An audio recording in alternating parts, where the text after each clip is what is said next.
Allez, vous êtes pile à l'heure, passionné du sport, bien sûr. Hein, vous êtes sur Kavi Média, votre média de développement dans la plateforme sportive.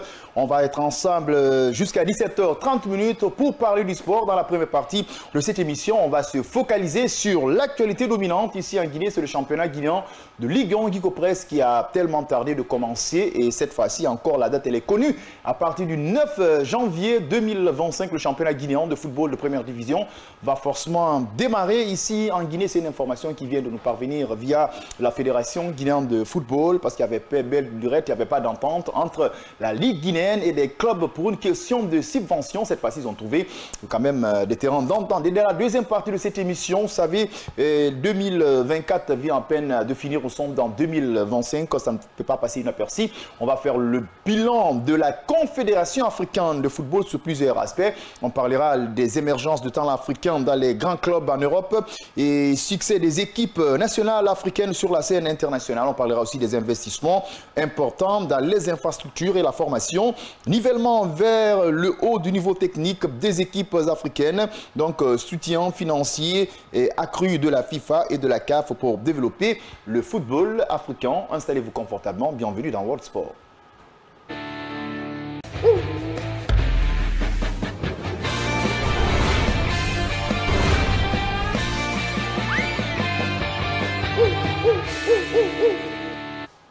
Allez, bienvenue à tous dans la première partie de cette émission sportive. Ensemble, on va fêter nos sommaires. Aujourd'hui, j'ai deux chroniqueurs. Il s'agit bien de Hassan Diallo et de Mamadjan Baldé. Je commence vers ma droite. Hassan Diallo, bonsoir. Bonsoir Amadou et bonsoir à nos fidèles téléspectateurs auditeurs qui nous regardent à la télé et qui nous écoutent à la radio. Mamadjan Baldé, bonsoir et bienvenue. Bonsoir Major et bonsoir à tous ceux qui nous suivent. Très heureux de se retrouver ici pour parler football. Allez, ça nous a quand même inquiété. On s'est posé pas mal de questions. Vous avez vu la réaction des gens sur les réseaux sociaux et dans nos différentes émissions. On a parlé de longue haleine concernant le démarrage du championnat guinéen de Ligue 1 Guico Presse qui a tardé parce qu'il y avait quelques malententes entre l'instance dirigeante de la Ligue guinéenne de football professionnel et quelques clubs qui ont réclamé leur subvention. Heureusement, aujourd'hui, ils ont tenu une réunion. Ils ont trouvé des terrains d'entente. C'est confirmé. Le championnat guinéen de football de première division va commencer le 9 janvier 2025. Malgré ce retard, il faut retenir quelque chose. La Guinée s'est qualifiée pour le championnat d'Afrique des Nations 2025. Hassan Diallo, cette fois-ci, le championnat guinéen a tardé quand même à démarrer. Mais aujourd'hui, ouf de soulagement, la date, elle est connue. C'est le 9 janvier 2025. Le championnat guinéen va démarrer. Ça va on reste encore perplexe en attendant de voir que tout ça se concocte, que les clubs acceptent de jouer parce qu'il y a des primes qui restent à payer. Ce sont les primes de cette année. Les primes qui ont été payées, ce sont les primes de l'année passée. Donc on va rester pas perplexe, peut-être un peu, je dirais, dubitatif par rapport à tout ça. Mais qu'est-ce qu'on peut dire autour de cette décision, la reprise du championnat? C'est une bouffe de soulagement parce que ça inquiétait et ça faisait peur. On avait même peur que ça impacte sur le CHAN parce qu'après, il y avait des joueurs qui manquaient de compétition, qui ont été sélectionnés dans cette équipe d'Abedi, qui ont réellement, qui devaient aller obtenir cette qualification. Heureusement qu'ils ont obtenu cette qualification, mais ça faisait peur. Maintenant, quand cette ligue se focalise sur peut-être le passé et le présent, parce qu'on parle de ça, on parle des primes de l'année passée et les primes d'aujourd'hui, et on nous dit derrière qu'il n'y a pas d'argent, il y a des questions à se poser, on s'est posé ces questions-là, on s'est dit qu'est-ce qui ne va pas, et réellement, moi je me dis aujourd'hui, encore une fois, que cette ligue peine beaucoup à trouver l'argent, que cette ligue n'est pas encore professionnelle, parce que quand on est professionnel, on sait comment trouver de l'argent, on sait où... il faut avoir une bonne politique sportive, une question de rentabilité. Et surtout, avoir un bon management, pas juste avoir une politique sportive autour d'un bon management, je pense. Mais en complicité avec les clubs, parce que déjà, il faut que les clubs aussi arrivent à se démarquer, à mettre une politique sportive de rentabilité. Mais après, c'est la ligue qui donne le temps. C'est la ligue qui donne le temps, c'est la ligue qui professionnalise d'ailleurs ces clubs. La ligue est là pour ça. Au-delà de dire que les clubs là doivent accompagner cette ligue, mais qu'est-ce que la ligue fait pour que ces clubs là se professionnalisent? Je pense qu'il faut qu'ils se complètent. Sur beaucoup de plans, sur beaucoup de plans, parce qu'il faut des agréments pour quand même qu'un club, comment dire... Mais si on n'a pas mieux, on va se contenter de ça. Oui, il faut des agréments pour permettre à un club de survivre et d'être là et de commencer les actions. Maintenant, si la Ligue ne donne pas ces... comment dire, n'arrive pas... Mais on sait que les subventions seulement... non, je ne parle même pas des subventions. C'est obligatoire. Si la Ligue n'arrive pas à professionnaliser ces clubs-là, ça va être difficile. Parce qu'il y a des formations, il faut montrer à les clubs-là. Vous pensez que si tout rentre en vigueur, on aura un championnat dans ce pays? Oui, mais on a déjà, on a déjà un championnat. Mais je dis que ce championnat-là, il n'est pas professionnel. La Ligue qui dirige ce championnat-là n'est pas professionnelle. Voilà pourquoi je dis que c'est la Ligue-là d'abord qui doit être professionnelle avant que ces clubs-là suivent la ligne d'être professionnels. Après, je pense que ça peut aller. Allez-y. Oui, écoutez, on peut dire peut-être en demi-teinte, c'est une ouf de soulagement. Mais bon, on va toujours être prudent parce que ce n'est pas la première fois que la Ligue annonce la reprise du championnat et les clubs se retrouvent après et se disent que ce n'est pas le moment parce que... Mais cette fois-ci, moi je pense que voilà, ça oui, va. Hein, sauf que toutes les réclamations n'ont pas été satisfaites. On n'a pas les primes de l'année, en tout cas de la saison qui débute là, ne sont pas versées. Les clubs peuvent se retrouver d'un moment à l'autre et se dire oui, il faut ça, mais on va espérer que... Même les clubs, l'arrêt du championnat, c'est pas bon pour eux si on n'est pas en activité. Les joueurs risqueront de quitter le pays. Oui, c'est pas bon pour eux, certes, mais un accord, un contrat, c'est un contrat, il faut le respecter. La Ligue guinéenne de football devrait le savoir dès le début et ne pas rentrer dans les menaces. Heureusement qu'ils ont compris que tout se règle autour de la table. Ils ont trouvé une partie du montant maintenant au club d'accepter cela et recommencer le championnat parce que un championnat à l'arrêt, ça handicape tout le monde. Exactement, ça handicape les institutions, mais aussi ça handicape les clubs et même le football national. Donc, c'est important aujourd'hui de voir que chacun ou tout le monde veut mettre de l'eau dans son vin afin qu'on puisse reprendre ce championnat-là. Mais à la Ligue guinéenne de football professionnel, de voir le reste du montant et de le verser. Parce que les clubs, certes, doivent trouver d'autres moyens d'avoir de l'argent, mais compte sur ça, parce que c'est un accord, c'est-à-dire le droit à l'image et tout ce qui s'ensuit. La Ligue guinéenne de football reçoit de l'argent à travers ces clubs-là. Donc, pour partager ce montant-là, ça ne doit pas être un problème. Et puis, on ne peut pas démarrer ce championnat, c'est un danger pour les clubs. Non, pas simplement pour les clubs. C'est un danger pour le football guinéen, c'est un danger pour la Fédération guinéenne de football, qui est maintenant... Et même pour la Ligue. Et même pour la Ligue. La Ligue, déjà, elle est affiliée comment dire, à la Fédération guinéenne de football. Donc, on peut dire, en grosso modo, c'est un danger pour le football guinéen en général. Alors, moi, je pense qu'il fallait démarrer ce championnat très rapidement, essayer de trouver les moyens. Moi, je pense qu'aujourd'hui, si la Fédération a envie que réellement ce championnat démarre, il va démarrer. La Fédération, quand même, ne peut pas nous dire qu'il n'y a pas d'argent. Pas du tout. Sauf que ce n'est pas la fédération qui a réuni le montant des sponsors de la Ligue. Mais aujourd'hui, ce qui régule aujourd'hui le football guinéen, c'est la Fédération guinéenne de football. Si elle peut peut-être rappeler à l'ordre, mais pas donner l'argent. Moi, je suis d'accord que aujourd'hui, la Fédération doit apporter l'aide nécessaire pour que le football guinéen rayonne. Et ça doit passer par le championnat guinéen, le football à la base. Et si la fédération a de l'argent, si les bonus de la CAF, par exemple, tombent et qu'elle n'injecte pas cet argent-là dans ce qu'il doit injecter, je pense que le football guinéen va passer toujours derrière. Et si le montant que la CAF devrait envoyer était destiné à une autre ligne. À quelle ligne? Dis-moi. Dis-moi, il y a quel investissement?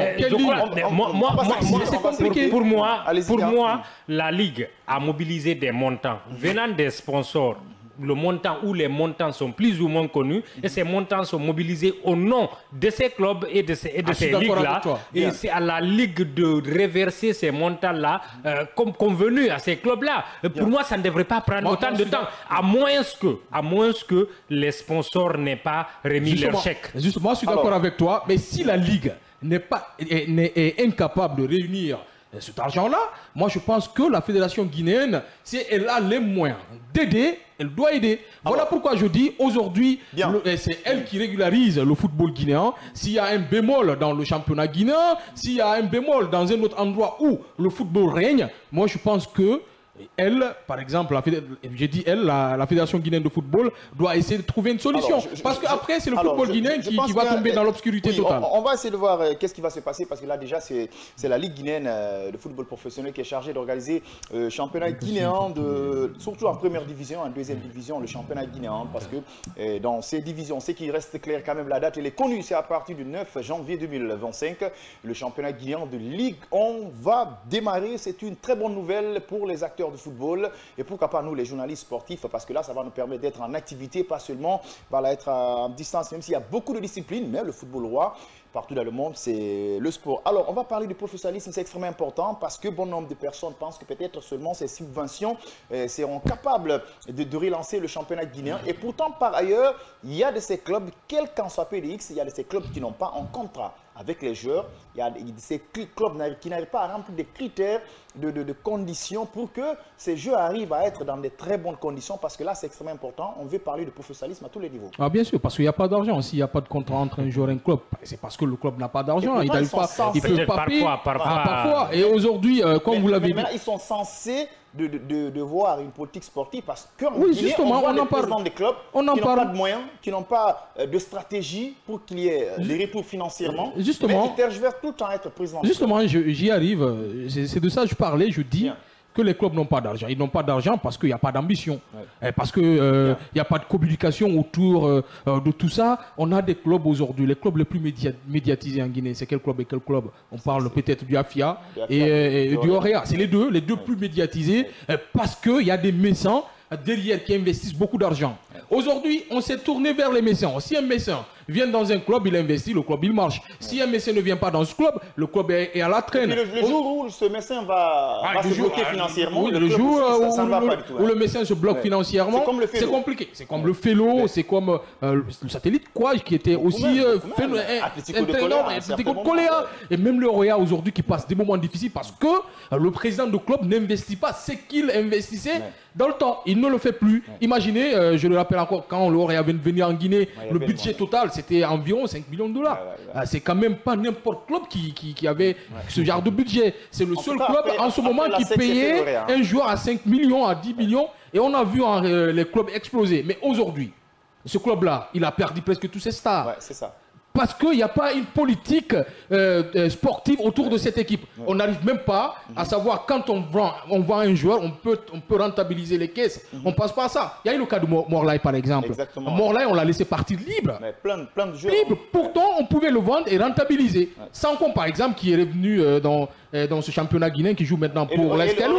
Il est parti libre. De retenir les joueurs. Voilà, justement, il est parti libre. C'est pour dire qu'il y a manque de communication, il y a manque de professionnalisme. Les clubs n'arrivent pas à se faire un projet pour attirer les sponsors. Parce qu'il faut attirer les sponsors pour obtenir de l'argent. Et même pour l'avenir des joueurs, parce qu'on a vu tout dernièrement des clubs sénégalais qui sont en train de signer des contrats avec des clubs français. Je peux prendre l'exemple sur Djamba et Génération Foot, et on vient de voir Sadio Mané. Ça, c'est une vision à long terme. C'est une vision à long terme. Encore une fois, on parlait tout de suite de montants que la Ligue guinéenne de football professionnel devait à ces clubs-là. Au-delà de ces montants-là, je crois que c'est à cette même Ligue-là d'imposer un certain nombre de règles à ces clubs-là, à travers il faut d'abord faire de la formation une priorité pour les encadreurs et tout ce qui s'ensuit. Mais ensuite, il faut imposer un certain nombre de règles. Pour qu'un club soit un club professionnel, il y a le BABA, d'abord des contrats pour les joueurs, un barème de salaire ou de prime pour les footballeurs, une condition de vie, des conditions de travail, d'abord, et peut-être un terrain d'entraînement. Un bus de voyage, etc. Ça, c'est le BABA. Ensuite, peut-être avoir des équipes de jeunes, des équipes féminines, etc. Ensuite, essayer au moins d'avoir un sponsor au-delà de la situation de la Ligue. On a vu les clubs doivent avoir des sponsors afin d'amortir un peu les dépenses. Parce que les présidents des clubs, ils peuvent faire quelque chose un moment, mais ils ne peuvent pas le faire tout le temps.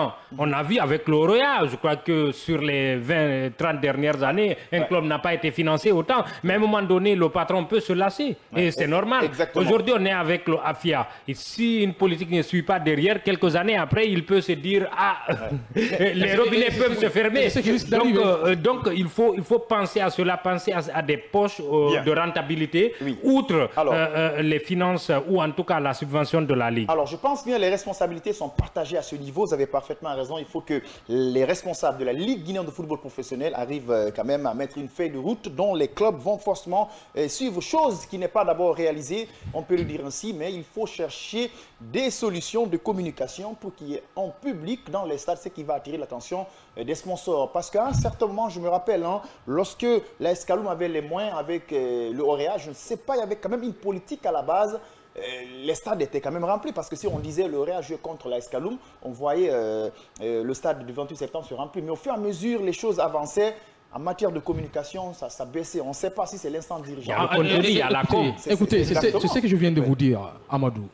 Pour que les clubs guinéens soient professionnels, il faut que d'abord l'instance qui dirige ces clubs-là soit professionnelle à la base. Il faut se dire la vérité, sans langue de bois. Vous parlez aussi de stade. Il y a combien de clubs aujourd'hui guinéens qui ont leur propre stade? Il y en a combien? Il n'y a pas d'installation. C'est compliqué. J'en parlais de la communication, j'en parlais aussi de cette notion d'aller chercher des sponsors. Mais comment on peut aller chercher des sponsors quand nous, club, il n'y a pas de visibilité, il n'y a pas de professionnalisme, on n'a pas un projet sportif à long terme. Vous avez parlé de Djambar, vous avez parlé des clubs ivoiriens, Génération Foot. Aujourd'hui, même les anciens gloires du football ivoirien ou sénégalais sont impliqués dans le football à la base. Combien de joueurs, combien de légendes guinéens sont impliqués dans le rayonnement du football guinéen? Ça n'existe presque pas. Alors, quand tu entends parler d'un joueur, c'est peut-être parce que... Ah oui, c'est peu, Amadou. C'est peu, c'est peu. Par rapport aux autres, ça existe. Ça existe. Il y a même l'Académie Johnson de Samuel Johnson. Il y a ces académies, mais c'est pas comme les autres pays. On peut faire mieux.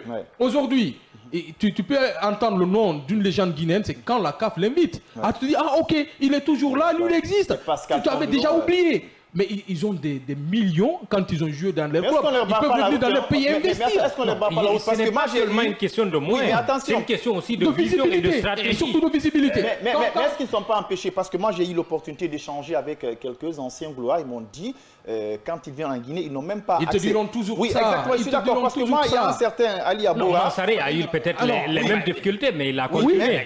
Mais là, si tu n'es pas courageux, ce n'est pas facile d'amener un projet en Guinée. Moi, j'ai échangé avec un Guinéen, Ali Aboura, qui est venu, même pour rencontrer le président de la fédération, c'est tout à fait compliqué. Même le ministre des Sports, parce que dès que tu rencontres quelqu'un, tu dis que tu veux voir Bouba Sampil, va penser peut-être tu veux... Les responsabilités sont partagées, c'est pas juste les gens. Laissez-moi, je vais vous expliquer. On a vu, si je me rappelle, Kernobari, à un certain moment avec Abedi Pelé, ils avaient amené un projet, mais les autorités d'alors, ils ont été empêchés. Samuel Eto'o était venu en Guinée pour un projet de centre de football, ils l'ont ramené à la politique. Il y a aussi ces dessous de table qui fatiguent certains pour mettre les projets en place. Je suis d'accord avec toi. Quand tu dis peut-être, c'est pas un problème, on connaît le problème de la Guinée. C'est pas forcément ça. Oui, c'est pas forcément ça. Aujourd'hui, imaginez quand Fendouno, par exemple, s'affiche dans un club guinéen, n'importe lequel. Seulement la visibilité de Pascal Fendouno peut attirer des sponsors parce que c'est une légende quand même du football africain et guinéen. Moi je dis ça. Maintenant, maintenant les bâtons dans les roues là, ça existe partout, pas simplement en Guinée. C'est pas parce que aujourd'hui ils ont mis les bâtons dans les roues de gens que moi je peux pas venir essayer de voir si je peux réellement faire sortir. Maintenant, oui, je sais que c'est pas facile. Maintenant, on est là pour se battre, pour essayer d'effacer ces anomalies là. Parce qu'il y a des anomalies. Et si on se recroquille derrière notre écran, on se dit après, il faut laisser tomber dans quelques années. On doit se battre maintenant pour essayer de faire sortir le football. Mais pourquoi Samuel Johnson se bat?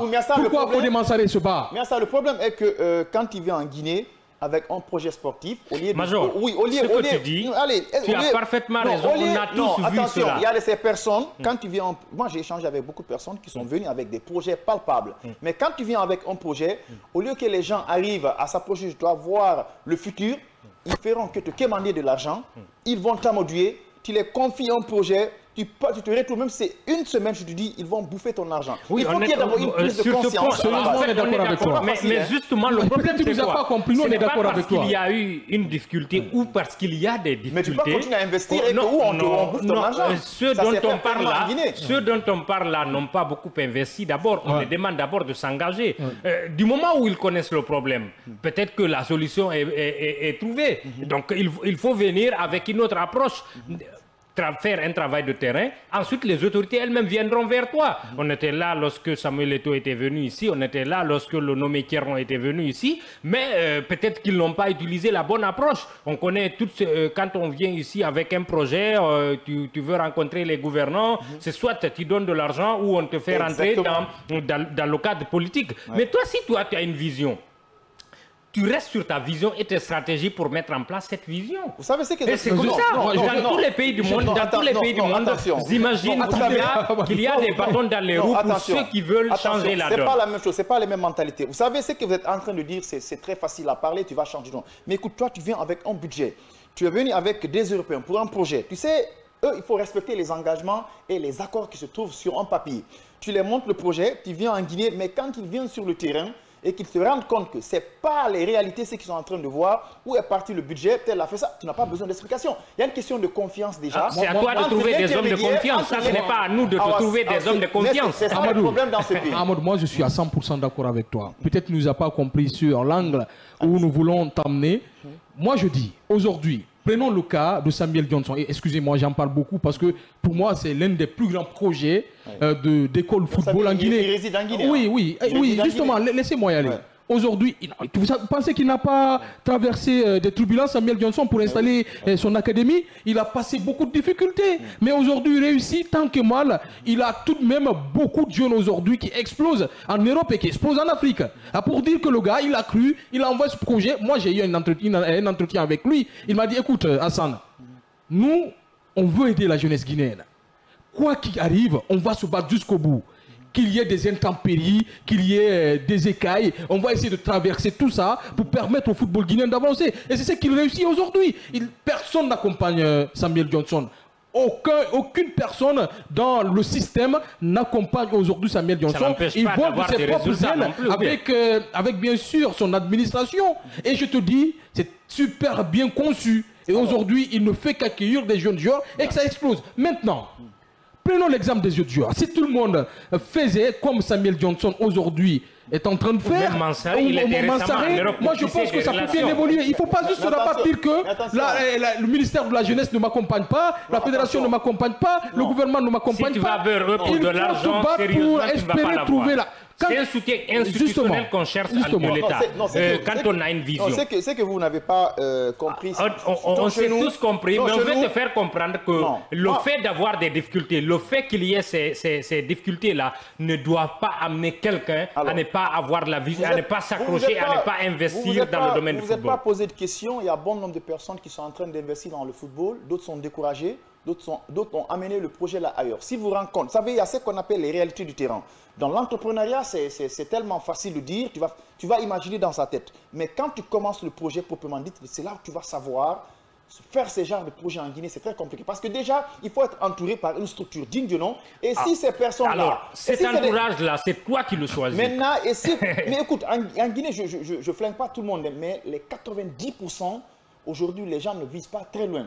Je prends un exemple sur le cas d'Antonio Soiré. Les gens qui ont côtoyé Antonio Soiré, il y a peu de personnes qui ont un projet digne de nom. Il y avait plus de propagande, de flatterie. Et si c'est ce qu'il voulait? Moi, je suis d'accord avec toi. Et si c'est ce qu'il voulait? Je suis d'accord avec toi sur ce plan. On est tous d'accord avec toi sur ce plan. La plupart de ces gens dont tu parles là, si tu ne chantes pas pour eux, si tu ne fais pas leur éloge, si vous n'êtes pas d'accord, ils te prennent pour un ennemi. Si c'est ce que tu veux, tu es sûr, il faut être sûr que tu ne vas pas aller très loin. Il faut parfois écouter ceux qui ne disent pas que du bien de toi. Il faut écouter ceux qui parfois te ramènent à la raison. Si tu ne veux écouter que ceux qui chantent les louanges, tu ne peux pas aller très loin. Tu as pris l'exemple d'Antonio. Moi, j'ai un exemple un peu plus lointain. Michael Sylvestre. Peu de personnes savent que sa mère il a des origines guinéennes. Sa maman est originaire de Kankan. Il a installé un centre de formation à Kankan dans les années 2006-2007 où il ne prenait que les enfants des déshérités qu'il encadrait pendant 5, 6, 7, 8 ans. À l'issue de cela, il vient faire des tests. Ceux qui gagnent des tests, il les amène en Europe et pour le reste, il finance leurs études.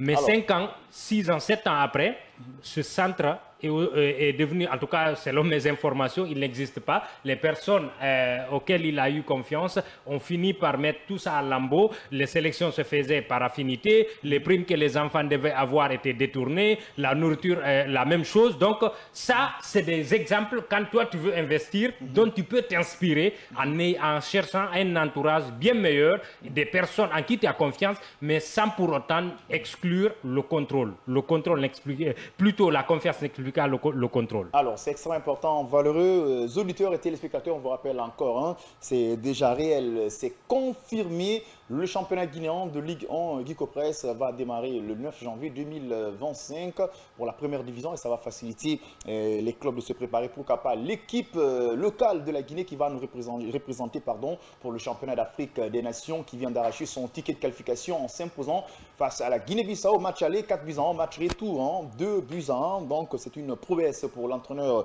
Suleiman Kamara Abedi qui est en train de se préparer parce que déjà le CHAN, c'est le mois de février, mais malheureusement, Hassan, bon nombre, on va faire un peu de sous, bon nombre de journalistes sportifs guinéens ne sont pas enrôlés parce qu'on n'a pas reçu déjà des messages au niveau de notre boîte mail et puis ça passait inaperçu, même si c'est à nous de vérifier nos boîtes mail, mais la cellule de communication et la fédération devraient moins accompagner parce que tout le monde était concentré sur la qualification. C'est aussi dommage. C'est dommage, Amadou, parce que moi, je vous dis encore une fois, c'est compliqué. Quand le football marche dans le noir comme ça, sans direction, on ne fait que tomber sur ces genres de problèmes. Je vous disais qu'il y avait manque de communication au sein même de cette fédération. Et c'est ce qui arrive.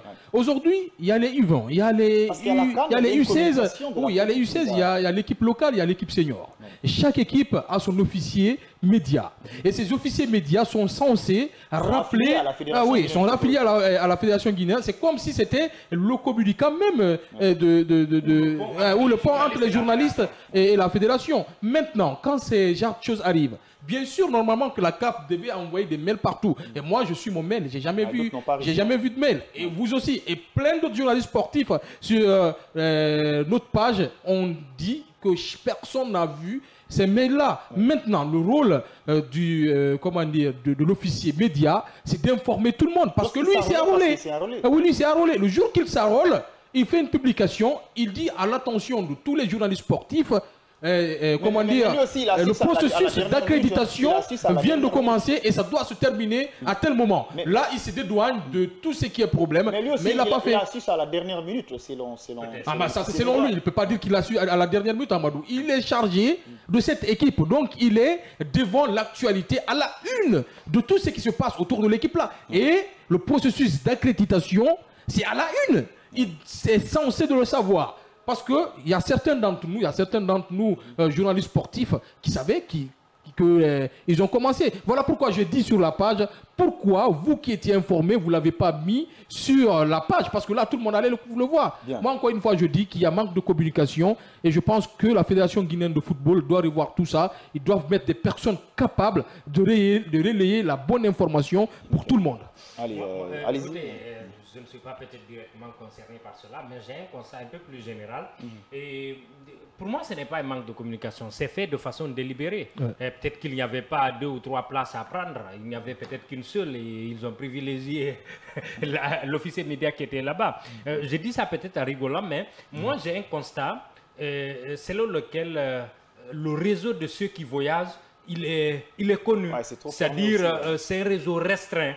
Ceux qui voyagent sont toujours les mêmes et ceux qui travaillent, peut-être que vous serez choqués, ceux qui travaillent ne représentent pas les 30 à 40% de ceux qui partent. La plupart de ceux qui partent le font pour aller prendre des selfies avec des footballeurs, aller les embêter dans leur hôtel, aller les embêter dans leur chambre. Ceux qui travaillent véritablement n'y vont pas. Donc, il y a plus de communication sur eux par rapport... Pour moi, ce n'est pas un manque de communication, c'est fait délibérément. Si on veut changer le paradigme, changer l'image de notre football, on doit, quand il s'agit de journalistes, la place des journalistes, ceux qui sont censés produire des articles, soit des articles pour des sites, des radios ou des télés, on prend des journalistes qui le font. Si on veut prendre des communicants, qu'on les prend à d'autres frais, mais pas aux frais des journalistes. Il y a une partie communication, il y a aussi une partie des journalistes. À la CAN, rapidement, peut-être si vous donnez quelques secondes, à la CAN, vous le savez, il y avait au minimum plus de 200 et quelques journalistes qui sont rendus pour couvrir cette CAN.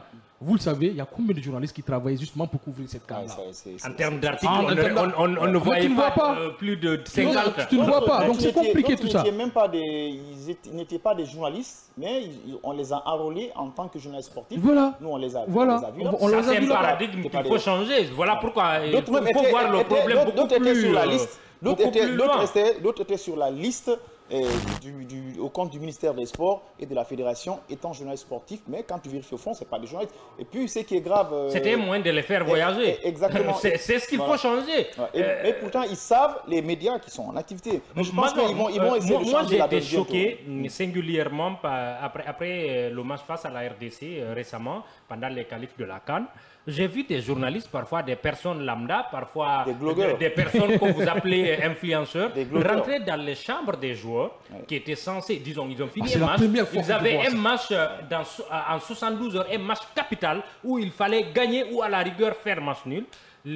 Ces personnes rentraient, prendre des selfies, discuter avec eux, parfois les mettre dans des situations inconfortables. Ça, c'est pas professionnel. Et c'est la conséquence de prendre des gens qui ne sont pas censés aller pour ces rôles-là. Et c'est ce qui nous a, je ne dis pas que c'est ce qui nous a fait perdre le match face à la Tanzanie, mais le professionnalisme voudrait que quand on a un match à 72 heures, qu'on se repose, qu'on ne rentre pas dans les têtes des joueurs. Qu'on les laisse tranquilles. Quand on n'est pas formé pour faire quelque chose, mais on va aller déraper. Il y a des gens qui partent là-bas, qui ne sont pas formés pour ça.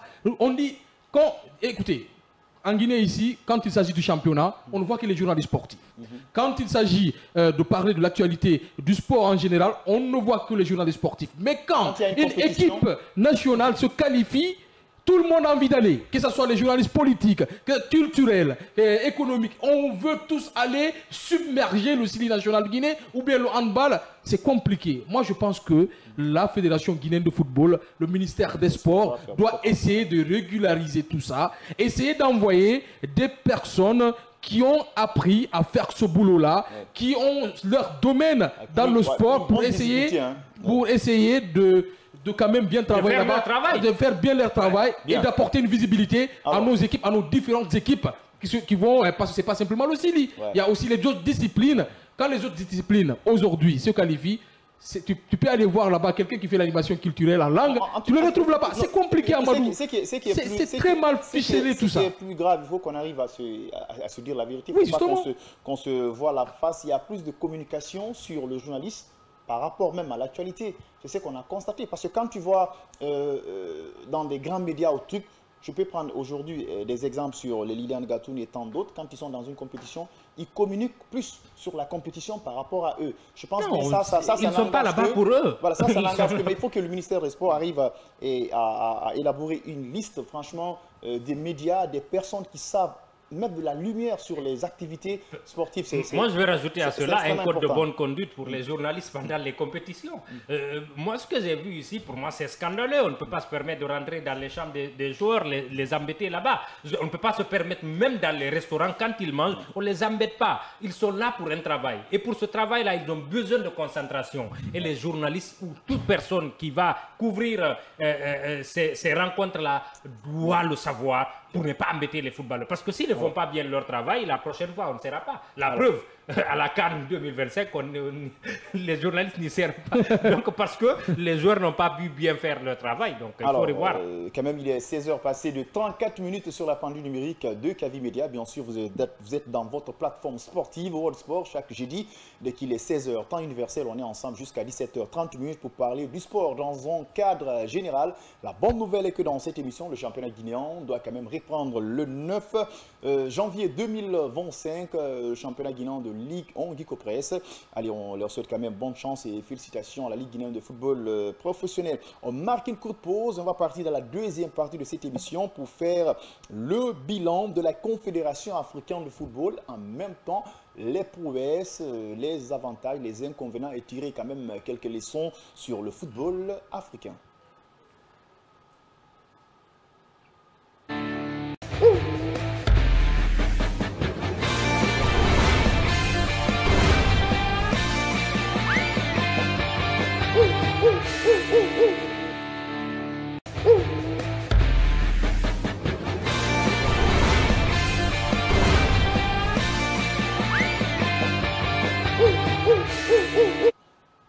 Allez, de retour sur ce plateau. Cette fois-ci, on va faire le bilan de la Confédération africaine de football sur plusieurs plateformes. Voilà, entre les lignes, c'est extrêmement important parce qu'on a vu la dernière Coupe d'Afrique des Nations. Ça a été une réussite pour la Confédération africaine de football et pour le peuple africain. On est en train de voir la Ligue des champions africains de football, les clubs maghrébins, pourquoi pas le championnat tanzanien qui est en train de mettre pas mal de choses dans leur championnat. Pourquoi pas en Afrique du Sud, on a vu les CAF Awards avec le football féminin du TP Mazembe. Et aujourd'hui encore, il y a une très bonne nouvelle pour le continent africain. C'est en 2030, hein, si je ne me trompe pas. C'est le Maroc qui va l'accueillir, cette Coupe du Monde. La Coupe du Monde, la deuxième fois, voilà, en complicité avec d'autres pays. Donc, ils sont en train de construire le deuxième stade le plus grand au monde. Tout ça, ce sont des prouesses. Aujourd'hui, Motsepe, même si par ailleurs, il y a eu des footballeurs qui ont été lésés lors de ces CAF Awards. Maintenant, cette fois-ci, on va parler d'abord, entre autres, des infrastructures sportives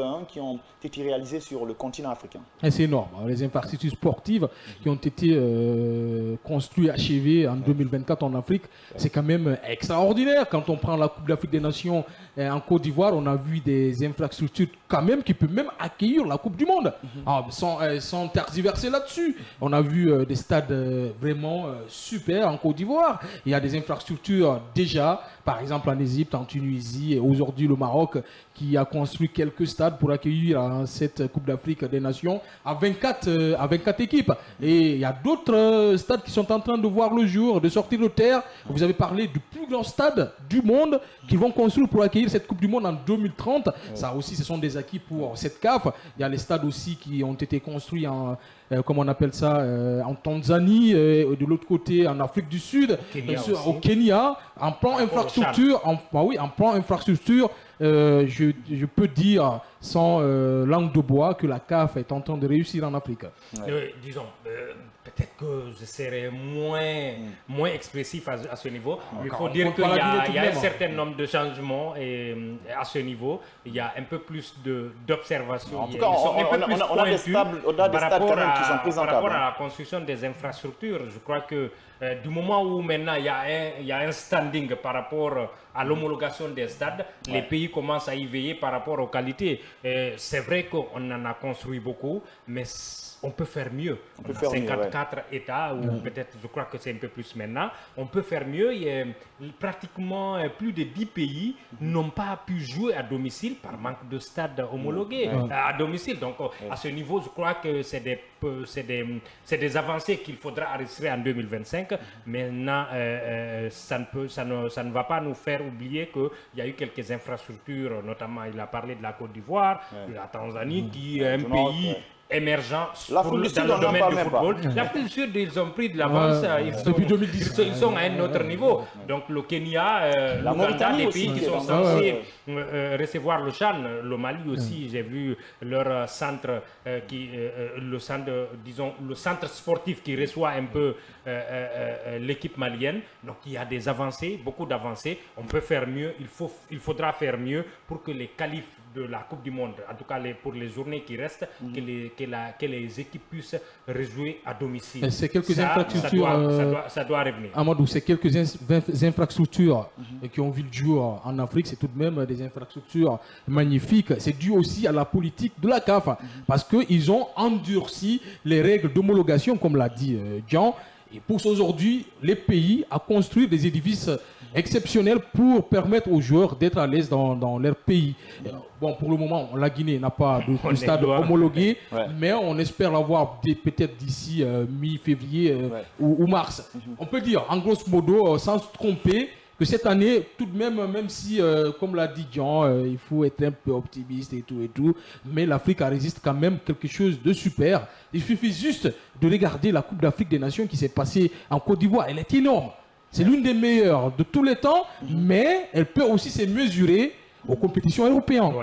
Donc pour dire que la CAF est en train de réussir quelque chose de gros. Et je vous jure, la CAN qui va venir au Maroc, je le dis alors que j'ai le bon cœur, ils vont se comparer à la Côte d'Ivoire, ils vont essayer de faire mieux, même si la Guinée ne va pas participer encore une fois.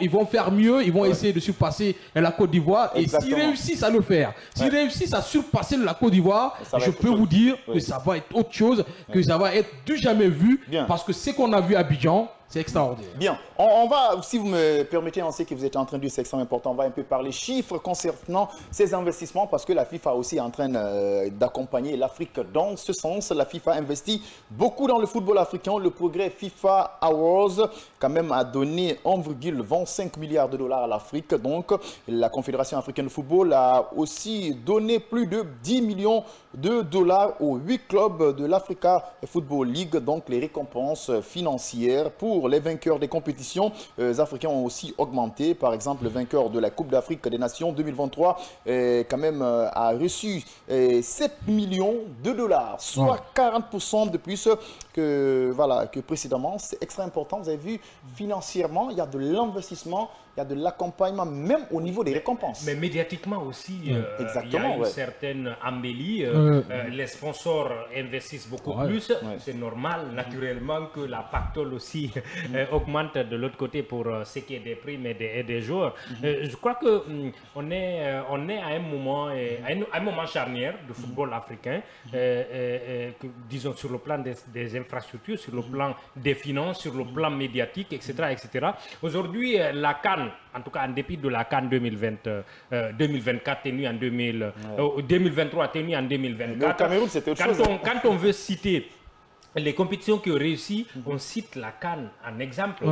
Mais ça, c'est au-delà du continent africain. Donc, c'est à mettre à l'actif de la CAF, mais aussi à mettre à l'actif de la Côte d'Ivoire. Et des autres pays doivent s'en inspirer parce que il faut dire que plus il y a de la médiatisation, plus les finances viennent et plus les joueurs vont en bénéficier et les pays aussi vont en bénéficier parce que pour les primes dont on parle là, quand les fédérations reçoivent ça, ça peut gérer beaucoup de choses et ça peut même, disons, comment dire ça, rebâtir des infrastructures. Et c'est sur cette lancée qu'il faut continuer pour changer la donne et embellir l'image du football africain. Allez, avant qu'on parle d'autre chose, même si on parle de la Confédération africaine de football, on parle de mot football, c'est une fierté pour le continent africain. On est en train de faire le bilan des réformes du football africain, on peut le dire ainsi. On ne peut pas parler de football sans parler des footballeurs, il faut essayer de le retenir. Il y a quelques footballeurs africains quand même qui ont connu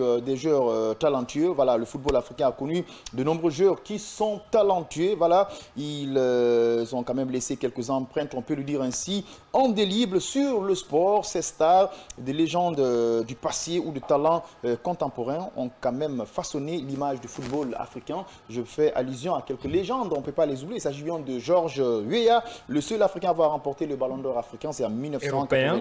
Pardon, le seul d'abord, voilà, Africain à remporter le Ballon d'Or européen, c'est en 1995, a marqué 152 buts. Il a joué pour le Paris Saint-Germain et l'AC Milan. Roger Mila du Cameroun a marqué 448 buts, un record impressionnant en 1996.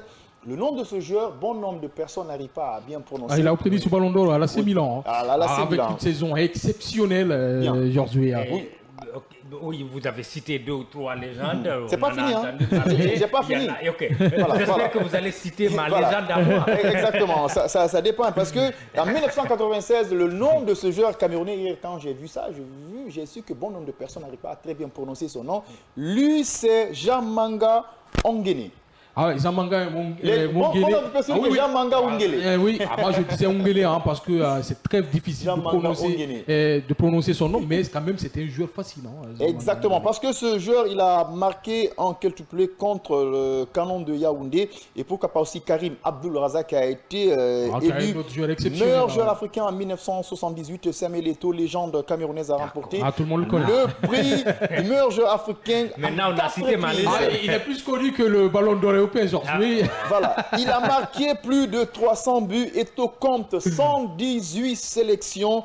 Voilà, avec le Cameroun, mais on ne va pas oublier aussi l'aile de pison qu'on appelle Didier Drogba, star ivoirienne, a porté le maillot de son pays 105 fois.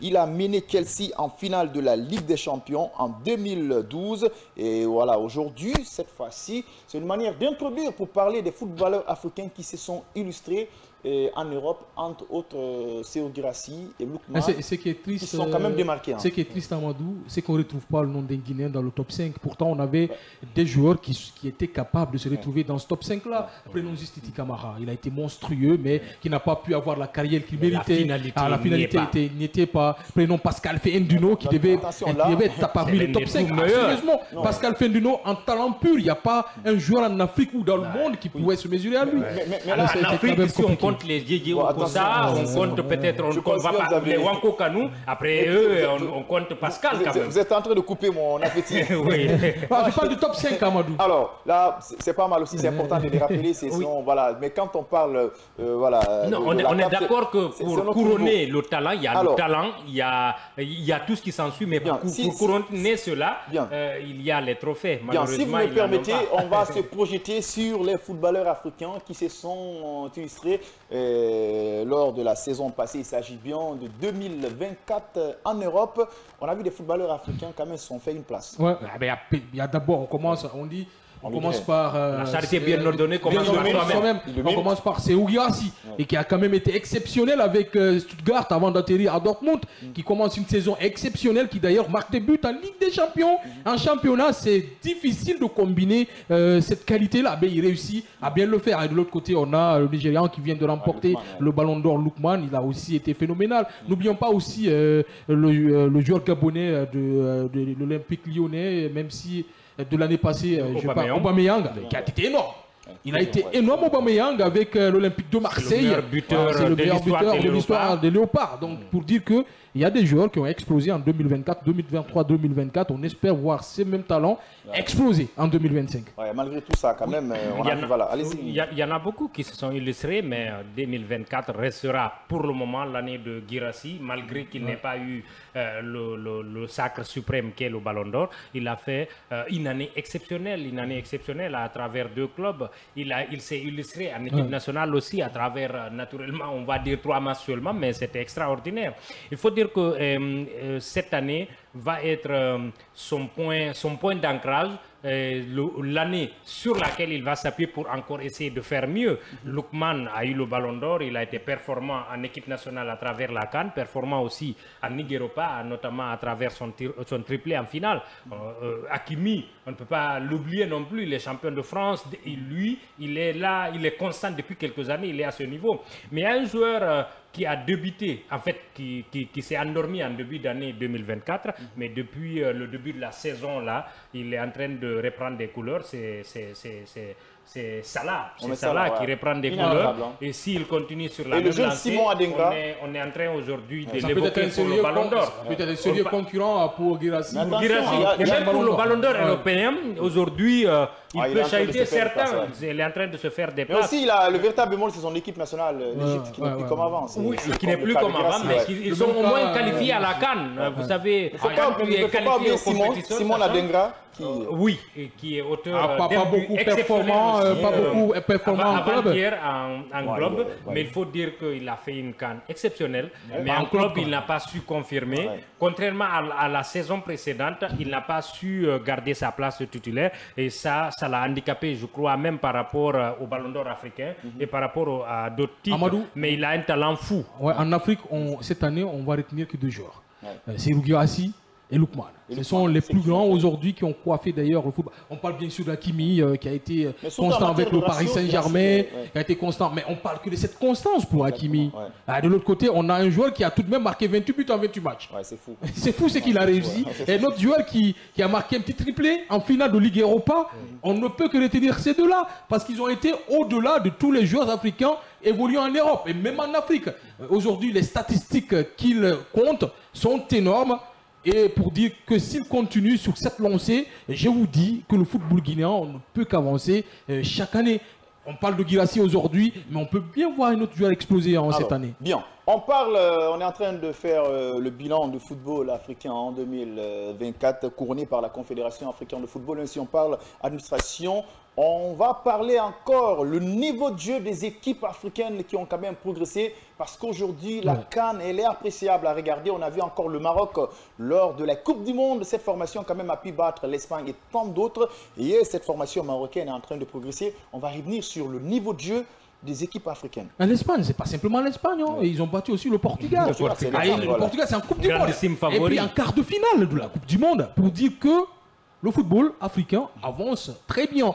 Prenons la CAN en janvier, comme on dit à Abidjan, en Côte d'Ivoire en général. On a vu des équipes qu'on disait petites, mais qui ont côtoyé les plus grands, qui ont offert un jeu exceptionnel à l'échange. On a vu tout de même la Guinée faire tête à tête contre le Cameroun. Avec un match, avec un joueur en moins, ils ont obtenu un match nul, 1-1 contre le Cameroun. Exactement. Il y a un moment, la Guinée ne pouvait pas le faire. On peut se dire la vérité. Il y a des équipes comme le Sénégal qui ont été éliminées. Mais le niveau de jeu, le fond de jeu, c'est quand même... Le deuxième tour. Il y a le niveau. C'est pour te dire que aujourd'hui le niveau, il est exceptionnel. On a regardé beaucoup de matchs ensemble lors de cette CAN, mais le jeu développé par les équipes africaines sont énormes. Prenons la RDC par exemple. La RDC, elle est exceptionnelle. Et surtout, cette défense qui garde une position magnifique et le milieu de terrain aussi. Ça joue ensemble. C'est ce qui manquait à cette équipe du Sili. Moi, je me rappelle, il y a plus de 8 ans de cela, l'ancien président du club Marseille, le Sénégalais Pape Diouf, je crois, il avait une interview avec nos confrères de Canal+, qui lui demandait est-ce que les Africains sont prêts à soulever la Coupe du Monde. Il a dit non, pour le moment non, mais je peux vous assurer, d'ici 10 ans, ils pourront bien le faire. Parce qu'il y a des pays africains qui sont en train d'installer des politiques sportives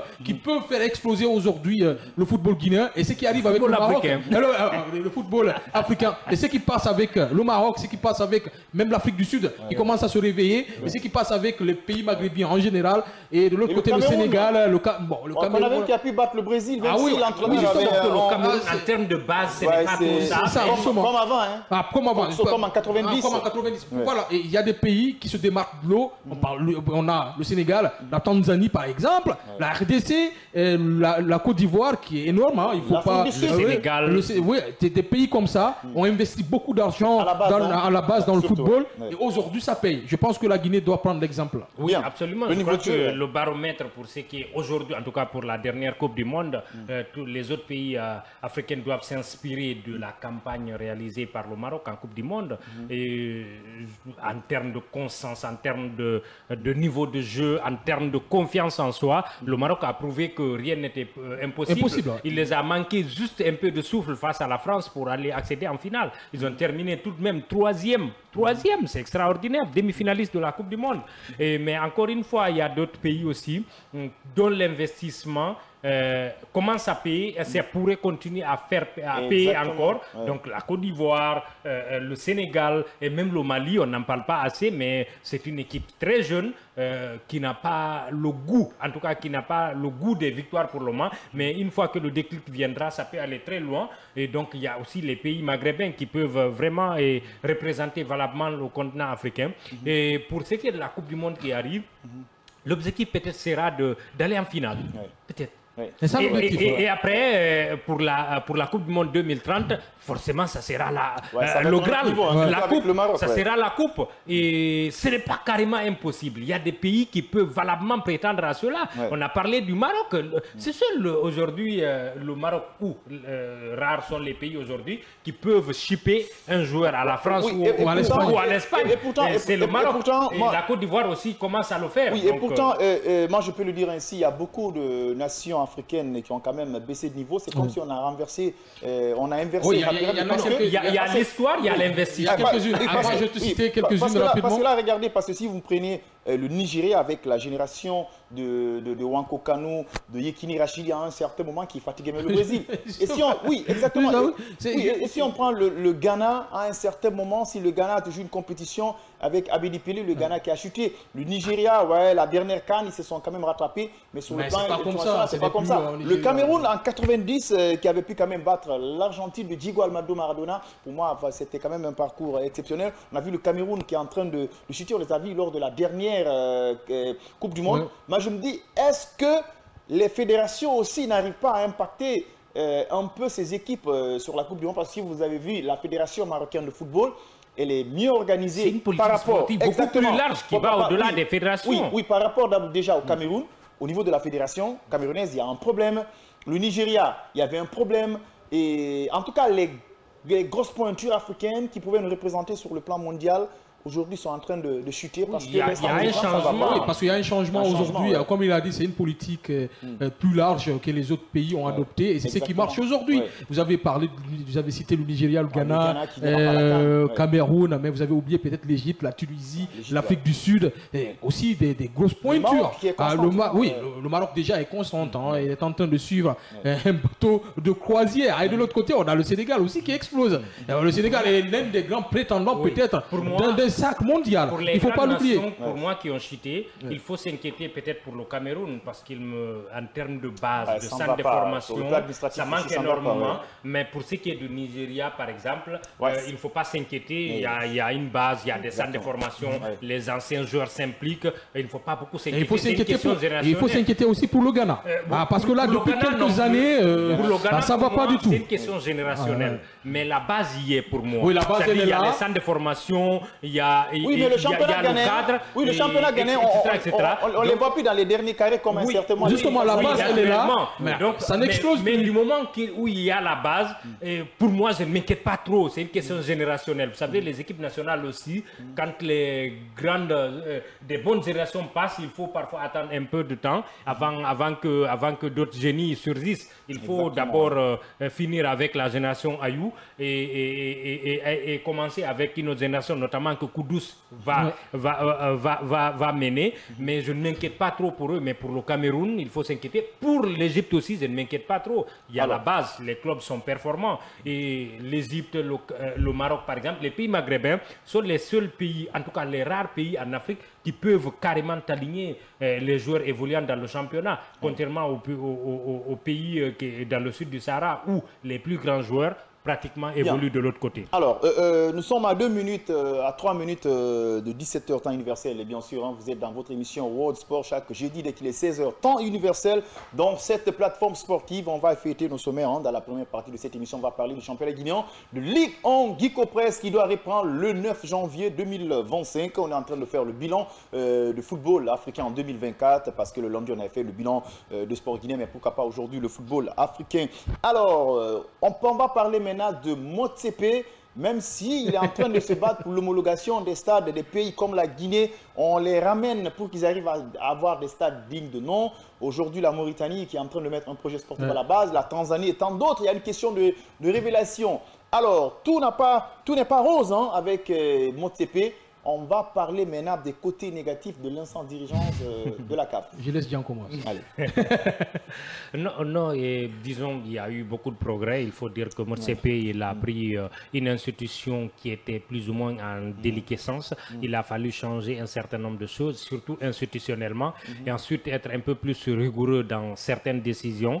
C'est vrai qu'on n'est pas à 100% en termes de satisfaction, mais il y a quelques progrès qu'il faut saluer. Maintenant, le bémol peut-être pour ce qui est de l'année 2024, c'est justement par rapport à ces CAF Awards qu'il faut par endroit revoir. Mais c'était bien organisé quand même. Oui, le cadre, oui, mais en termes de... en termes peut-être d'attribution des prix, il faut revoir certains aspects. Je ne dis pas que ça a été volé comme certains d'autres le disent. Non, ce n'est pas un vol. C'est juste qu'il faut encore un peu plus expliquer les mécanismes de vote pour certains prix. Faire comprendre à certains pour tel prix, il faut un vote en ligne par exemple. Pour tel autre prix, c'est les capitaines, etc. Afin que tout le monde puisse le comprendre et entériner cela. Et peut-être... avoir des collèges de votants beaucoup plus homogènes, représentant toutes les régions et qui puissent prendre en compte tous les aspects de jeu, tous les aspects des joueurs.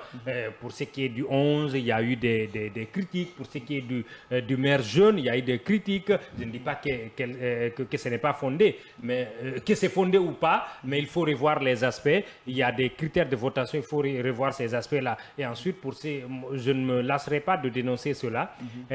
Pendant les CAF Awards, moi j'ai constaté qu'il y a eu des propagandes à l'endroit pour certains présidents africains, de la FIFA, qui pour certains présidents africains, pour le football africain. Je crois que non, pour la FIFA, disons, je peux comprendre. Mais pour les présidents africains, si on a envie de les donner des prix, du moment où ils ne sont pas dans la salle, vaut mieux aller dans leur pays et les donner des satisfactions. Et puis le Cameroun n'était pas à la une. Oui, ce n'était pas l'endroit ni le moment de récompenser des présidents exclusivement, parce qu'ils ne sont pas dans la salle. S'ils étaient là, tant mieux, on pouvait leur donner, mais ils ne sont pas là. Ce n'est pas l'occasion. On est là pour récompenser les footballeurs, les clubs et les institutions. Il ne faut pas mélanger ça à autre chose. Moi, je pense que Motsepe a récupéré une CAF à la dérive.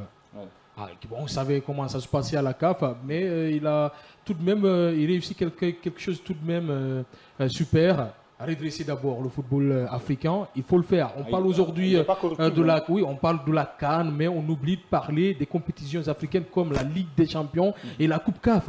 C'est quand même quelque chose qu'il a redonné beaucoup de lumière. Aujourd'hui, tout le monde a envie de regarder la Ligue des Champions et la Coupe CAF.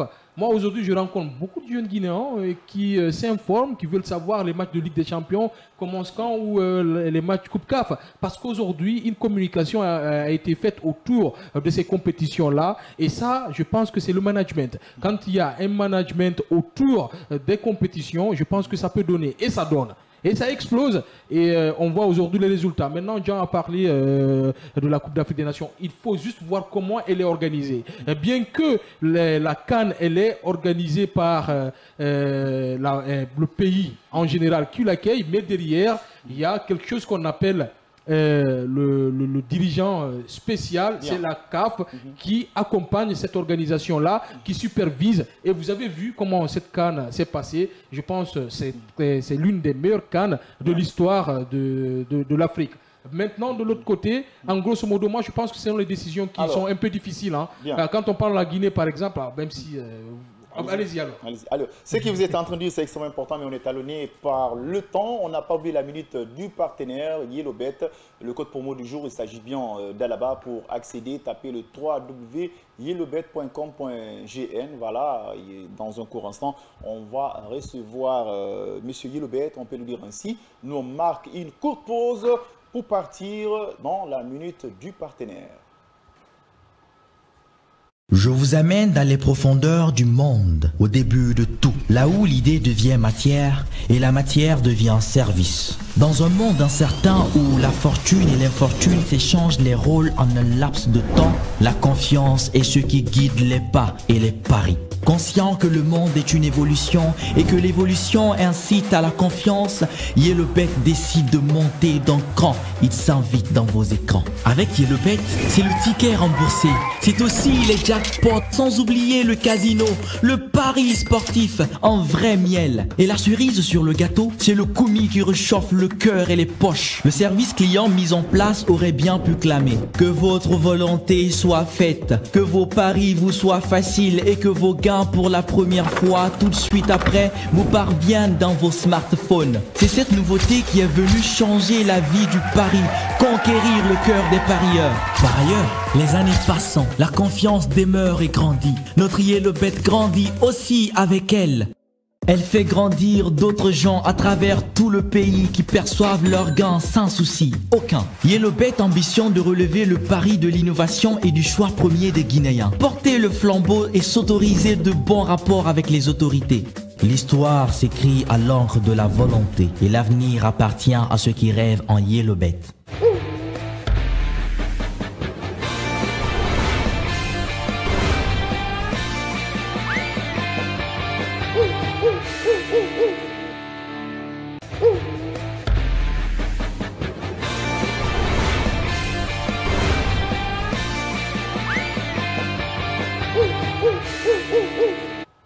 Allez, gardez votre position, bien sûr. Vous êtes sur les ondes de la 89.5 et devant votre petit écran Kavi TV. Chaque jeudi, dès qu'il est 16h, temps universel, on parlera que du sport. J'espère qu'on s'est très bien régalé. Dans la deuxième partie, on va se régaler pour parler d'argent, pour parler de la Confédération africaine de football. La bonne nouvelle est que le championnat guinéen doit forcément reprendre le 9 janvier 2025, voilà, de la première division.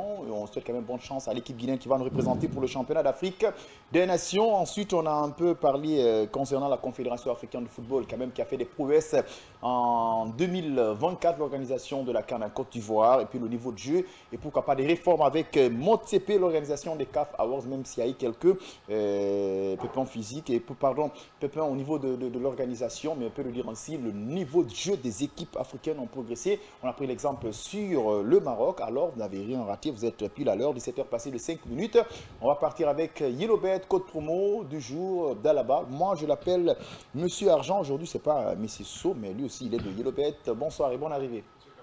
Monsieur Camara, vous allez bien? C'est bien, heureusement, il est Camara. Ouais, Mohamed Camara. Voilà, Mohamed Camara. Le studio est dangereux aujourd'hui. Attention, hein, le directeur, il est Camara. Donc attention, attention. Camara, il te suit en direct. Allez, il n'est pas à sa première participation en Saint-Diallo. On va partir avec les questions. Alors, Monsieur Camara, j'espère que l'année commence très bien chez Yellowbet avant de débuter ces questionnaires-là, comme d'habitude. Alors, sans transition, on va aller rapidement. Et comme d'habitude, les accès de Yellowbet, comment accéder à Yellowbet? Merci. Merci beaucoup. Yellowbet, comme toujours, nous avons deux accès. Le premier accès, c'est l'accès USSD. Ok. Ça c'est avec nos numéros, où tu peux utiliser avec un petit téléphone. Et efficacement, nous l'avons mis en place pour permettre aux gens qui ont un petit téléphone de pouvoir parier sur notre plateforme. Donc, le USSD, si vous avez MTN, vous pouvez composer étoile 343 dièse OK.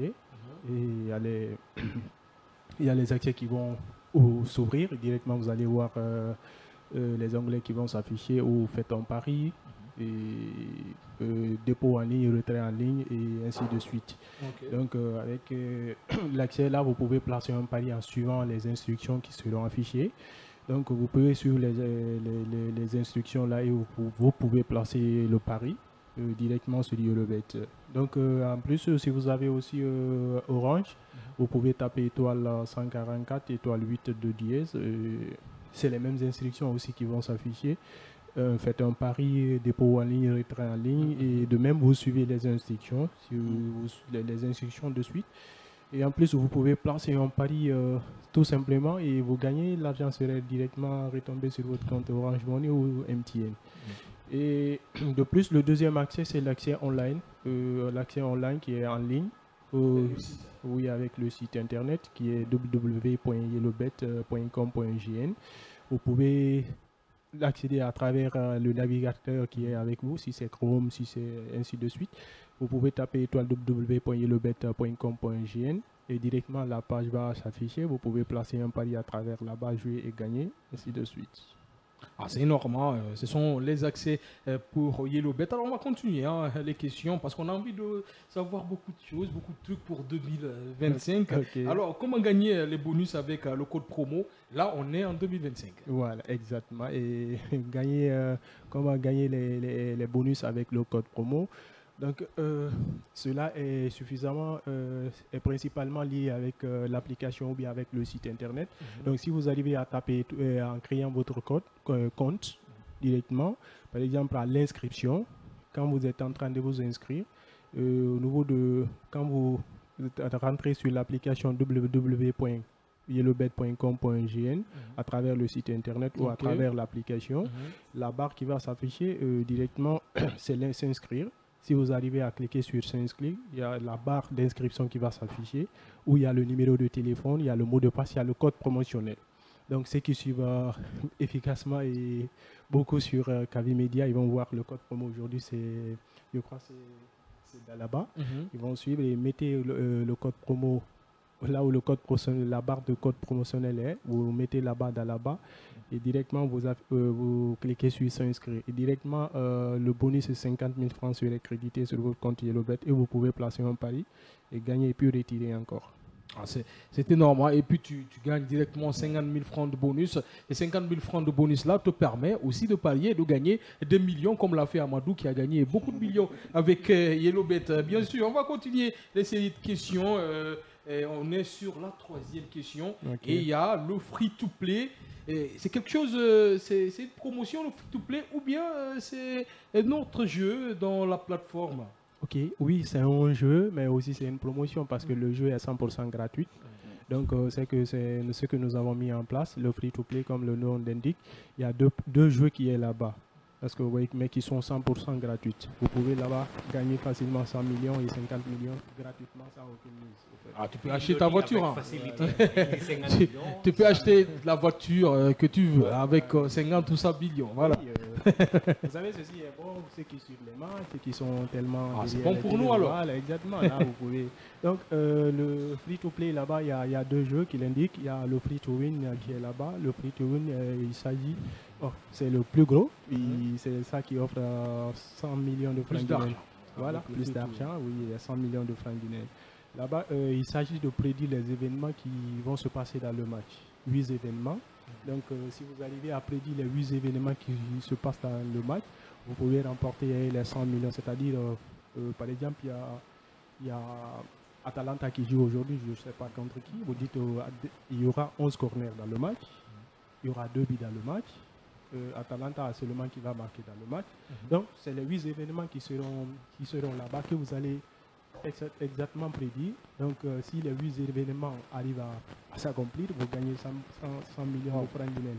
Bon, au cas échéant, vous n'arrivez pas aussi à arriver à l'échéance à 100% de ces prédictions. Vous arrivez à prédire 8 sur 7. Là, vous pouvez gagner 4 millions de francs guinéens. Donc, tout ça. Voilà, exactement. Donc, au cas échéant aussi, vous descendez sur 6 sur 8. Là, on vous donne un free bet. Là, vous gagnez un free bet. Le free bet, ce sont oui, les bonus. Les bonus pour te permettre encore de rémiser, de jouer sans recharger ton compte. Voilà, mais qui sont non retirables. Là, il va falloir gagner pour pouvoir le retirer. Donc, comme je le disais, si vous faites 7 sur 8, là, vous gagnez 4 millions. Et si vous faites 6 sur 8, là, vous avez un free bet de 1 million. Donc, c'est ainsi de suite. Si vous faites encore 5 sur 8, vous aurez un free bet de 40 000. Et ainsi de suite, 4 sur 8, vous aurez un free bet de 8 000 francs guinéens. Donc, tout ça, c'est pour encourager les parieurs de venir parier sur la plateforme de YellowBet. C'est un jeu qui peut t'offrir 100 millions gratuitement. Donc, il y a le deuxième jeu aussi qui est là-bas, qui est appelé le free-to-pick. Ça aussi, c'est de prédire les scores. Là, tout ça, c'est dans le free-to-play. Hein. Tout ça, c'est dans le free-to-play. Là, c'est de t'offrir 50 millions gratuitement. Il s'agit là-bas de prédire les scores. Donc, vous arrivez à prédire, c'est la prédiction des scores.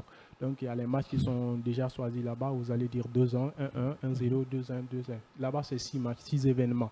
Donc, si vous arrivez à choisir, à prédire les 6 sur 6, vous aurez 50 millions qui seraient directement prédits. Par exemple, quand le Real ou Barça joue, je dis que le Real va gagner 2-1. 2-1. Pour tout le match. Voilà, pas juste en deuxième période ou en première période. Non, non. Pour tout le match. Après, je dis un autre match, même si ce n'est pas le même championnat, j'ai le droit de choisir beaucoup de championnats. Par exemple, en Italie, je prends un match, je dis le Milan et l'Atlanta. Le Milan va gagner 2-1, le Barça, le Real va... Si j'arrive à gagner, à prédire très bien ces matchs-là, je gagne 50 millions. Oui, mais une petite précision. Il y a les matchs qui sont sélectionnés là-bas. C'est nous-mêmes qui mettons les matchs là-bas.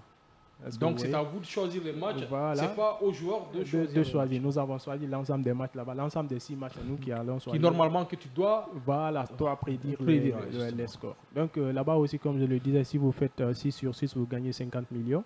Et si vous faites aussi 5 sur 6, là, vous pouvez avoir les free bets de 1 million, ainsi de suite, comme le free-to-play aussi. Donc c'est ainsi ça. Donc j'invite les gens à parier là-dessus parce que c'est un jeu qui ne vient pas à chaque moment, c'est momentané et donc c'est ça. Alors on va continuer parce que 2025 commence très bien avec nos partenaires de YellowBet et parce que 2025 est pour le moment tout. Et la 4e question, comment jouer au penalty shootout? C'est la première fois qu'on en parle sur ce plateau. Ça semble être intéressant, le penalty shootout. Oui, le penalty shootout, c'est un jeu virtuel qui fait partie des jeux virtuels sur notre plateforme. Donc, si vous arrivez et accédez à YellowBet avec l'application ou avec le site internet, souvent sur la barre où les jeux s'affichent, vous allez voir la barre virtuelle. Donc, dès que vous cliquez sur ça, vous remontez un peu en haut et vous allez voir là-bas penalty shootout. Le penalty shootout, c'est un jeu où vous allez choisir où vous allez tirer le penalty. C'est-à-dire, le gardien est en face de vous, vous choisissez où vous allez tirer le pénalty, vous allez marquer ou vous n'allez pas marquer au fait. Le gardien mais c'est toi-même qui tires. Il y a des jeux où tu positionnes le ballon, où tu traces quelque chose pour essayer de marquer. Exactement. Donc, ça semble être facile. Il y a les indications qui sont là-bas, vous dites vous tirez à gauche, vous tirez à droite, en haut, en bas, donc c'est vous qui choisissez. Donc là-bas c'est une suite logique aussi.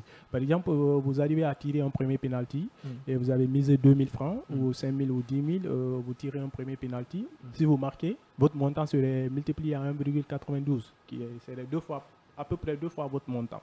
Donc si tu mises par exemple 2000, tu peux gagner jusqu'à 6000. Voilà, exactement. Ouais. Donc votre montant serait multiplié par 1,92. Amadou, il faut bien la résister. Hein, donc c'est que c'est le premier aspect. Donc vous marquez un premier penalty, votre montant serait multiplié à 1,92. Mais bon, ça ne s'arrête pas là-bas. Vous pouvez continuer. Quand vous marquez encore, par exemple, vous avez misé 2000, vous marquez environ 3000 comme ça, 800. Vous avez 3800 qui est en ligne. Donc, ce qui veut dire quand tu mises sur 1 million, tu joues, tu marques le premier, tu peux gagner jusqu'à 1 million, 2 millions du moins. Environ 2 millions, oui. Maintenant, bon, ça ne s'arrête pas là-bas. Vous pouvez continuer encore. Donc, le troisième pénalty que vous allez marquer, votre montant sur le deuxième pénalty que vous allez marquer, vous pouvez retirer là-bas, annuler, vous dites que c'est bon, moi je ne tire plus. Mais vous pouvez encore continuer. Donc, si vous continuez, directement, vous tirez encore, vous marquez, votre montant serait multiplié à 3,92. Donc c'est ainsi de suite. Quand vous marquez à chaque fois tu marques, le montant se multiplie. Voilà, exactement, le montant se multiplie. C'est plus que c'est comme le jeu aviateur. À peu près. Voilà, exactement. Donc vous marquez encore troisième penalty, c'est 7, 15 jusqu'à 30 virgules, donc ainsi de suite. C'est intéressant ce jeu, hein, Jean.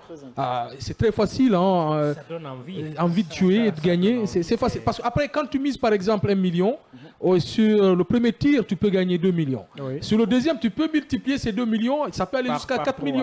Et 4 millions 500 ou quelque chose. Maintenant, sur le troisième tir, tu peux aller jusqu'à 7 millions, 8 millions. 7 millions, 8 millions. Donc c'est énorme, c'est tentant. Il faut dire que pourquoi pas essayer très rapidement. Voilà. Alors, parce qu'on ne peut pas jouer sans connaître comment avoir l'application de YellowBet tout de même. Et comment on peut l'avoir, cette application YellowBet? Pour avoir l'application de YellowBet, il y a deux façons on peut l'avoir. Actuellement, vous pouvez à partir sur Play Store et mettre YellowBet. Et là, vous pouvez télécharger l'application YellowBet comme les autres applications, très facile. Mais deuxièmement aussi, vous pouvez vous rendre sur le site. Par exemple, si vous êtes sur le site internet www.yellowbet.com.gn, vous pouvez être là-bas. Et dès que vous rentrez, la première page qui va s'afficher, vous défilez en haut. Et quand vous défilez en bas, il y a l'Android, le logo d'Android au fait qui va s'afficher qui est affiché juste en bas ici où c'est écrit Android. Là, vous cliquez là-dessus. Dès que vous cliquez là-dessus, si c'est comme souvent, on vous demande, voulez-vous télécharger l'application? Et là, si c'est oui ou non, donc comme c'est oui, vous cliquez sur oui et automatiquement l'application va essayer de se télécharger. Mais ça ne s'installe pas automatiquement. Parce que c'est les applications qui sont téléchargées sur Chrome. Ça va se télécharger. Donc après là-bas, quand ça finit de se télécharger... c'est pas comme Play Store parce que Play Store, ça s'installe directement. Mais de l'autre côté, sur Chrome, il faut que tu télécharges. Voilà. Et attention, il faut, quand tu télécharges, aller peut-être sur la barre source d'applications inconnues. Voilà. Tu l'actives pour essayer, surtout avec les Samsung, pour essayer de l'installer. Parce que ça ne vient pas de Play Store. Exactement. Donc c'est ça. Donc c'est ce que vous allez faire. Et si le téléchargement est terminé, vous devez aller sur le dossier où vous avez mis le téléchargement de votre dossier là, vous cliquez sur l'application, installer et puis procéder ainsi. Donc ce sont les deux manières. Très simple et très facile. C'est très facile au fait d'avoir l'appli YellowBet. Merci monsieur Mohamed Camara d'avoir répondu à nos questions. Merci. En tout cas, ça a été énorme. On espère une année 2025 avec beaucoup d'émissions, surtout avec notre partenaire YellowBet. On vous remercie d'être là et vous allez rester avec nous. On va terminer l'émission ensemble. Allez, c'était la minute du partenaire. On marque une virgule, on revient dans quelques instants pour continuer à faire le bilan de la Confédération africaine de football.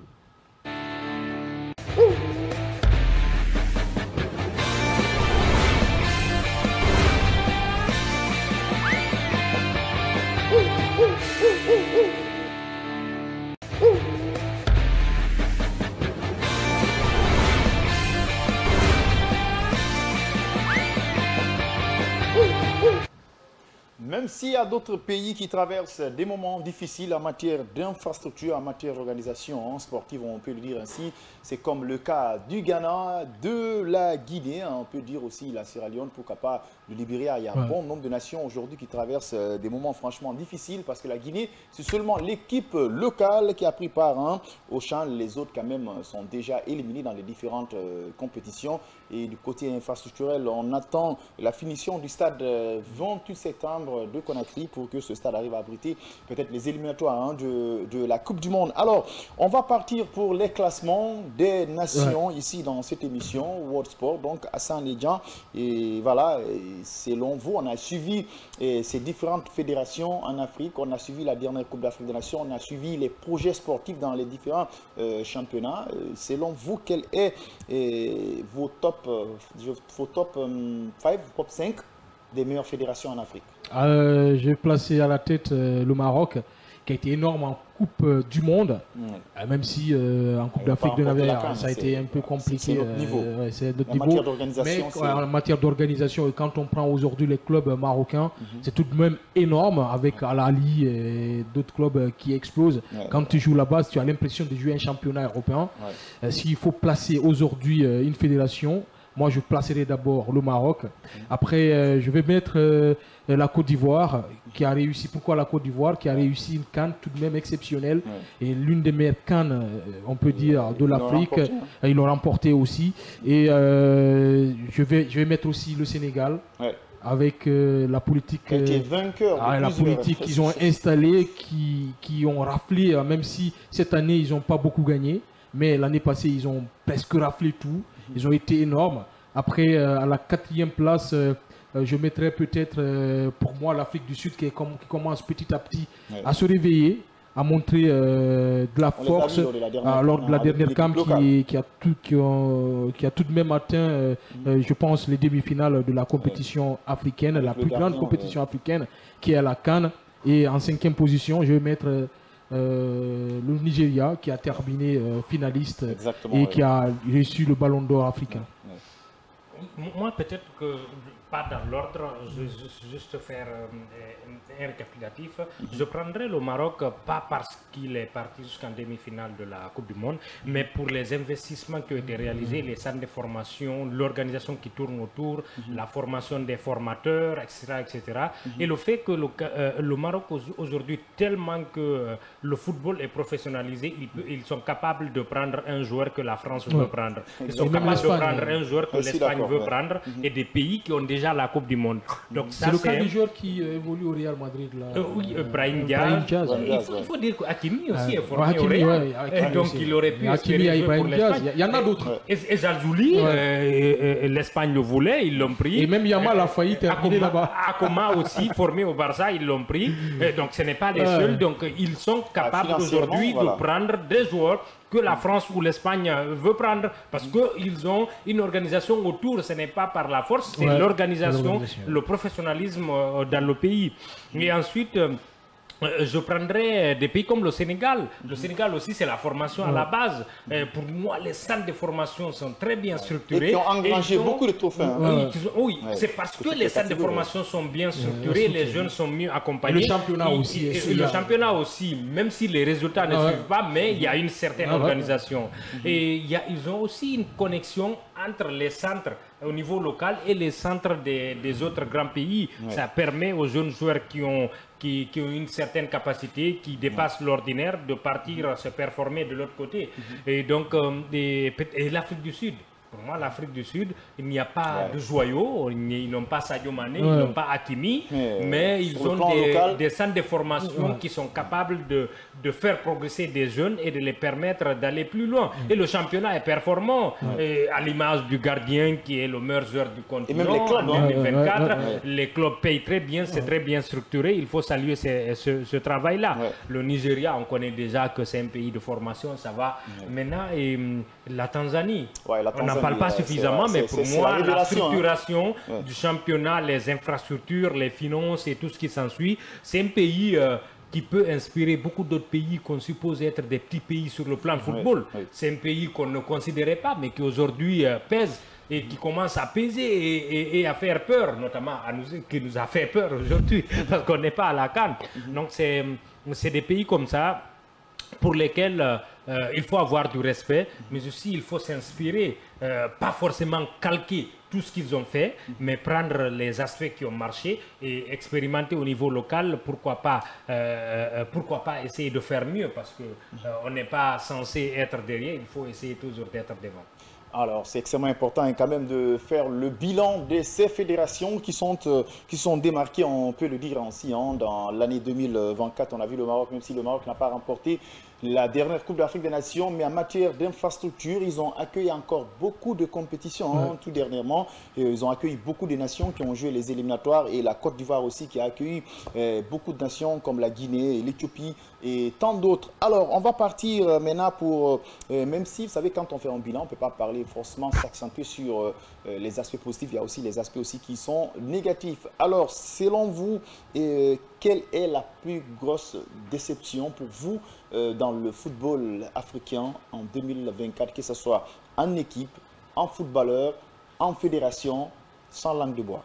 Sans langue de bois, je parle d'abord du cas Serhou Guirassy qui ne figure pas parmi les 11 meilleurs en Afrique. Il ne peut ne pas obtenir ce ballon d'or là parce que on comprend que Lookman aussi a été énorme, mais on ne peut pas, mettre 11 types sans mettre Serhou Guirassy sur la liste tout de même. Même si après on nous dit que cette liste vient des performances de la Coupe d'Afrique des Nations, moi je pense que la CAF doit aller au-delà de cela. Aujourd'hui on a un jeu.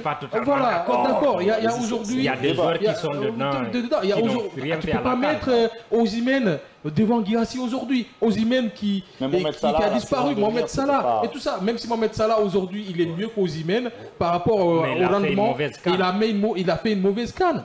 Guirassy, c'est quand même avec Stuttgart 30 buts presque en 30 matchs. Et aujourd'hui, il marque des buts avec Dortmund en Ligue des Champions. Il marque des buts avec Dortmund en championnat. Pourquoi il ne figure pas dans la liste des 11? Moi, je pense que c'est le premier.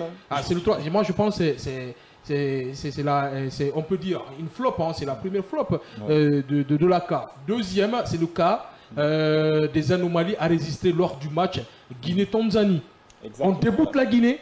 On ne nous dit pas pourquoi la Guinée a été déboutée, pourquoi la réclamation a été déboutée. On ne le sait pas. Et ils n'arrivent pas à communiquer autour de ça. Maintenant, il y a des spéculations qui tournent autour de cette décision de la CAF. On se dit pourquoi la CAF veut maintenir la Tanzanie sur ces anomalies-là. C'est parce que la Tanzanie a accepté... Même avant le match, la Guinée avait signalé ces anomalies. La Tanzanie a accepté d'accueillir le CHAN, alors que des pays comme la Tunisie, comme l'Égypte, l'ont rejeté. Ils n'ont pas de solution que de passer et d'accepter tout ce que la Tanzanie veut pour essayer de maintenir le CHAN. Parce que la Tanzanie et d'autres pays, je pense, avaient menacé de ne pas accueillir le CHAN. Donc ils se disent attention, il faut mettre bas la terre. Et donc la Guinée a été lésée. Voilà, la Guinée a été lésée. Moi je pense que la fédération, la CAF doit vraiment être partiale. Moi je dis par rapport à tout ce qu'ils sont en train de faire. Pour moi, je n'irai pas par mille chemins. Pour moi, la plus grosse déception sur le plan du football en 2024 chez nous, c'est les autorités sportives, la Fédération guinéenne de football. La non-qualification de la Guinée. La non-qualification de la Guinée à la CAN. Et du Ghana. Non, disons, c'est d'abord nous. C'est d'abord nous. Donc pour moi, c'est inconcevable. Aujourd'hui, si c'était une CAN à 16, on pourrait peut-être comprendre.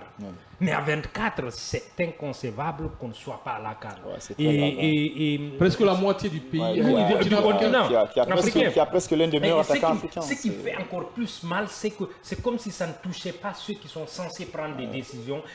Ils sont là à trouver des boucs émissaires. À trouver des boucs émissaires, à dire que tel, on n'est pas à la CAN, c'est scandaleux. Les têtes doivent tomber et il faut y remédier pour ne pas que ça nous arrive la prochaine fois. Alors, il n'y a pas de souci, il est 17h passé de 28 minutes. Nous sommes à 2 minutes de la fin de cette émission. Ces 2 minutes seront consacrées pour qu'on va se dire au revoir et pourquoi pas les saluts et avec les cartons. Mais d'abord, on va remercier M. Camara. Franchement, on est très ravis de vos passages dans nos différentes émissions. Et merci à Yellowbet de porter confiance à Kavi. On commence l'année 2025. Okay, merci à vous tous. Allez, le plaisir. Nous sommes tellement satisfaits de ce que Kavi est en train de faire pour Yellowbet. Et là, tout le monde apprécie ça. Et on souhaite que l'année 2025 ça continue comme ça. Le plaisir est partagé. Hassan Diallo, on ne va pas se quitter sans se dire au revoir avec des cartons. Ah, bien sûr, aujourd'hui je préfère ne pas donner de carton, je préfère souhaiter une bonne année à ma grande sœur qui a d'ailleurs lancé ma carrière, vous la connaissez bien, Idiatou Diallo qui n'est pas là. Et je la souhaite tout le bonheur du monde parce qu'elle le mérite, cette femme, cette brave femme. C'est ma grande sœur bien sûr, mais c'est aussi ma jumelle, ma confidente. Bonne année grande sœur. Ok, moi je dirais, disons bonne année à tous ceux qui nous suivent, mes meilleurs voeux à tous ceux qui nous suivent. Espérons que l'année 2025 soit meilleure que celle 2024 pour Kavi et pour tous ceux qui aiment ce média-là. Alors moi, quand même, il me reste que de vous dire au revoir. Merci quand même d'avoir eu le temps et le plaisir de nous regarder via nos canaux de communication. On se retrouve le lundi dans l'émission Tour d'Europe qui va être présentée par Hassan Diallo. Au revoir et merci à tous.